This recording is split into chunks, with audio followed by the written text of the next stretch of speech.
mid ka mid ah beelaha deegaan magaalada Dhuusamareeb ee xarunta Galmudug ayaa duleedka magaaladaasi ku soo bandhigay hubiye ciidan xoogan kaas oo ay qorsheeyeen inay uga qayb qaataan wajiga labaad ee dagaalka Al-Shabaab oo dhawaan la filayo inuu ka bilowdo deegaanada Galmudug. Yabar dhowr ka ku muujisay bandhigooda kuwaas oo maalmihii la soo dhaafay abaabulkooda ka socday deegaano hoos yimaada magaalada Dhuusamareeb. qaar ka mid ah odayaasha iyo horjoogayaasha beeshan oo warbaahinta la hadlay ayaa sheegay inay diyaar u yihiin ka qaybgalka dagaalka dawladdu sheegtay in wajigiisa labaad ka bilaaban doono Galmudug. ninkii shabaab duulankiisa wada ayaa annaga adeerkeena macallinkeenina ah ayadaanu diyaar u nahay hor baanu ugu ahayn hadeer baanu u nahay qalabkaanu u wadanaa halkaan ciidanka dhooban ee beesha yabar dhowra kace ee qalabka aad arkaysaan wadata annaga dawladdu nama siin qalabkan siyaasina nama siin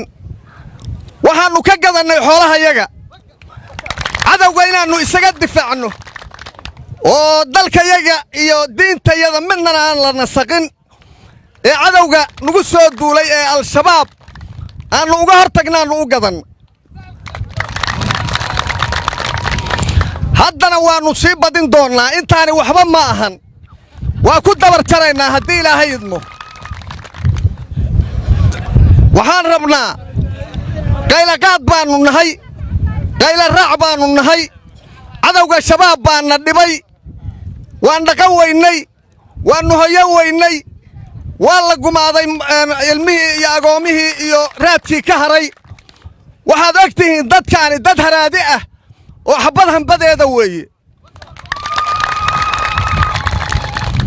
aaqir shabaab baa wuxuu go'aansaday inuu inta kalena israacsho laba asbuuc ka horteed geedahaas muuqduu ku laayay dawlad ma aynaan helin taakula kale ma aynaan helin ee qabiilka yabar oro kace ee shacabkiisa ku taxalluqay haddana sidii u hor taagan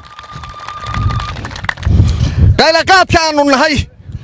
waxaanu u soo qaylo qaadnay madaxweyne xasan sheekh cadawgana haysta ee lagu dhawaaqay inay dawladdu nala dabar goyso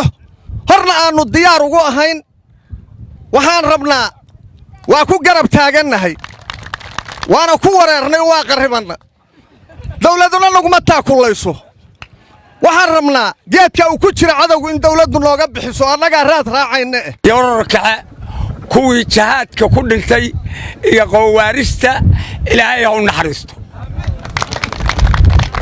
rag iyo dumarba sidaanu ognahay waa nooga dhinteen ilaahay ha u naxariistaan mar labaad leeyahay walaalayaal waxaan idin leeyahay yabar kacow adinkuna adinkoo kor u qaadaya aamin dhaha dadkii ku dhintay yabar kacay dadkii soo halgami jiray iyo kuwa ku dhaawacmay inta markay ka soo harto waxa weeye dadka deegaankan jooga waa is yaqaanaa waa lees ayay yaqaanaa qof walbaaba wuxuu mudan yahay iyo ayatiinkiisa iyo abtirsigiisa qof walba waa lees garanayaa ma garad waxaan u maleynayaa waa lees garanayaa annagu haddaanu yabar kacannahay oo beesha cayr aanu nahay yabar kacana nahay cayr ka leexata qof walbaaba waa garanayaa waxaanu ku sugannahay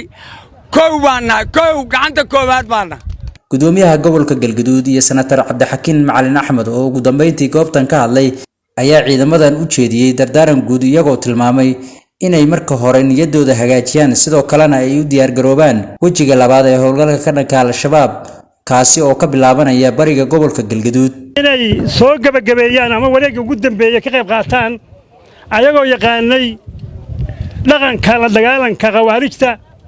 intaan u jeedin maanta meeshan fadhida waa hambadii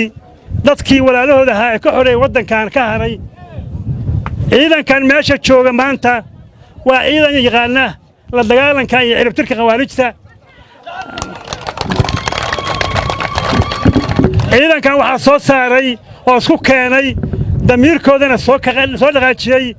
amarkii ka soo baxay madaxweynaha dowladda federaalka mudane xasan sheekh oo u soo gudbay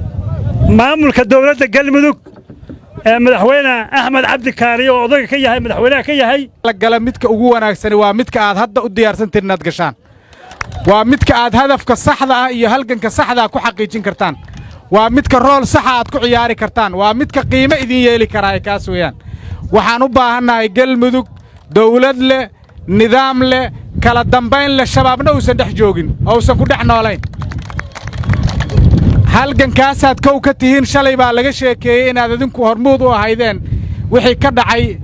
maxaa la yidhaahdaa dhuusamareeb iyo agagaarkeeda iyo guraceel iyo dagaalkii al-shabaabka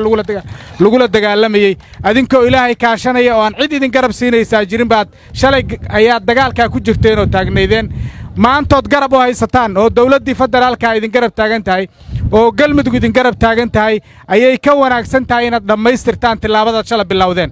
halganka adinkaa bilowdeen dhammaystirkiisana qaybta ugu muhiimsanaad ka tihiin waana ku faraxsannahay runtii cududda intaan leeg iyo gaadiidka iyo ciidanka halkan joogaay inuu u diyaarsan yahay inuu la dagaalamo ma ka heshaa wararkeenna facebook ma xiisaysaa arrimaha siyaasadda taariikhda iyo madadaalada haddaba ku soo biir oo falow soo dhow baggeenna facebook like dheh lana sii wadaag saaxiibada muuqaalkan